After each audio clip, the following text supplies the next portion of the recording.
You know, when you picture a super maximum security prison, you're probably thinking about the most dangerous, already convicted criminals in the country. But what happens when the state decides to put someone who is legally innocent inside one of those places? Well, that's where things get complicated. It's a clash between the state's power to keep people safe and an individual's most fundamental rights. I mean, it sounds impossible, right? It's a contradiction that really cuts to the very heart of how we think justice is supposed to work. But the answer reveals this kind of hidden system, one that runs on a completely parallel track to the courtroom dramas we're all used to. Okay, so to really get this, let's look at a real-life case. On December 21st, 2025, a man named Vusimuzi Malala was moved to South Africa's one and only Supermax prison. And here's the absolute crucial detail. He's what's called a remand detainee. That means he hasn't actually been convicted of anything. So let's break this down. Legally speaking, Vusimuzi Matlala is a remand detainee. The scales of justice haven't tipped one way or the other. In the eyes of the law, he is presumed innocent until proven guilty. But he's facing some incredibly serious charges. We're talking attempted murder, conspiracy, money laundering. And based on that, the state made a big move. They transferred him from an already very secure CMAX prison in Pretoria to Ebongweni, literally the most secure facility in the entire country. So, how on earth is this even possible? Well, the key is realizing that there isn't just one system at play here. There are two. And they're operating side by side, but they're asking completely different questions. One system is all about guilt. The other? It's all about risk. The best way to think about it is like two lanes on a highway. In one lane, you've got the courts. Their focus is on guilt or innocence. They're asking a question about the past. Did this person do the crime?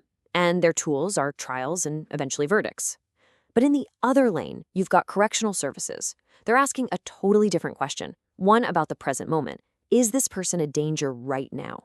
Their tools aren't trials, they're custody and placement. Their entire job is to manage immediate risk. And this term, remand detainee, it's everything.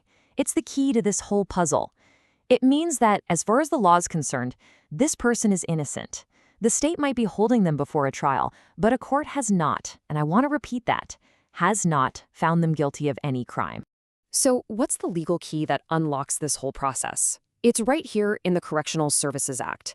This piece of law gives the department the power to move anybody in their custody, whether they're convicted or not, based on an administrative assessment. They can do it for security, for safety, for operational reasons. And here's the kicker. It's a security decision made by officials, not a punishment handed down by a judge. All right, so we've got the why down. It's all about managing risk. Now let's talk about the where. What exactly is this place, Ebongweni?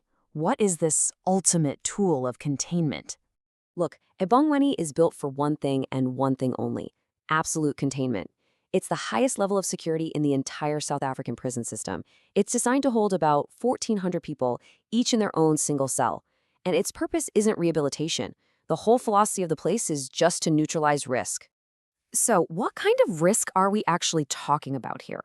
We're talking about people the state believes are so dangerous or so influential that they can actually project their power and cause major problems even when they're locked behind solid steel doors.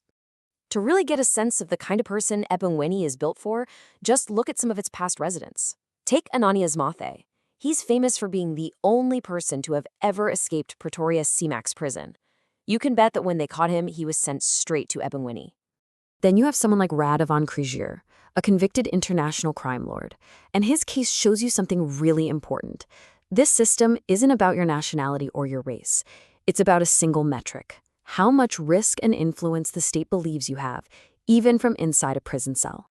Or take George Gaywalt Thomas, a seriously powerful gang leader from the Cape.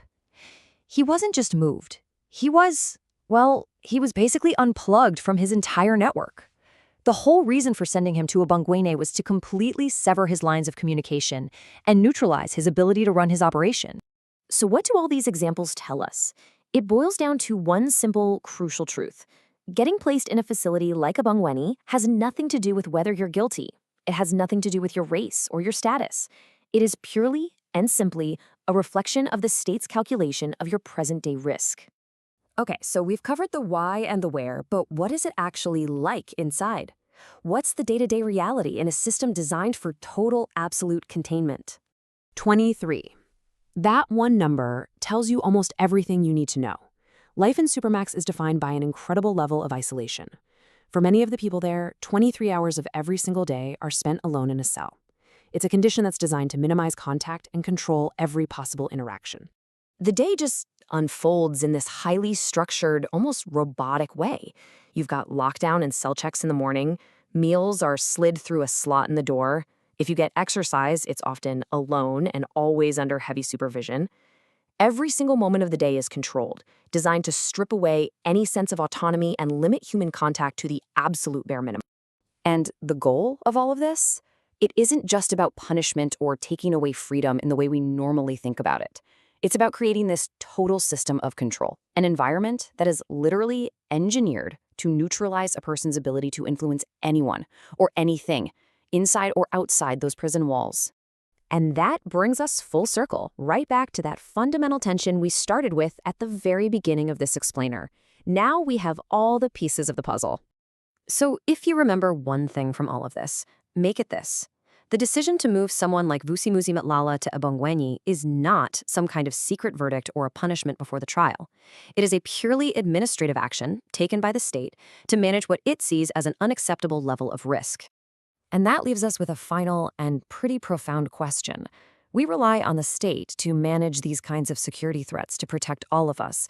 But when the most extreme tools of containment are used on someone who is still, by law, presumed to be innocent, it forces us to ask, who's protecting the principle of innocence itself?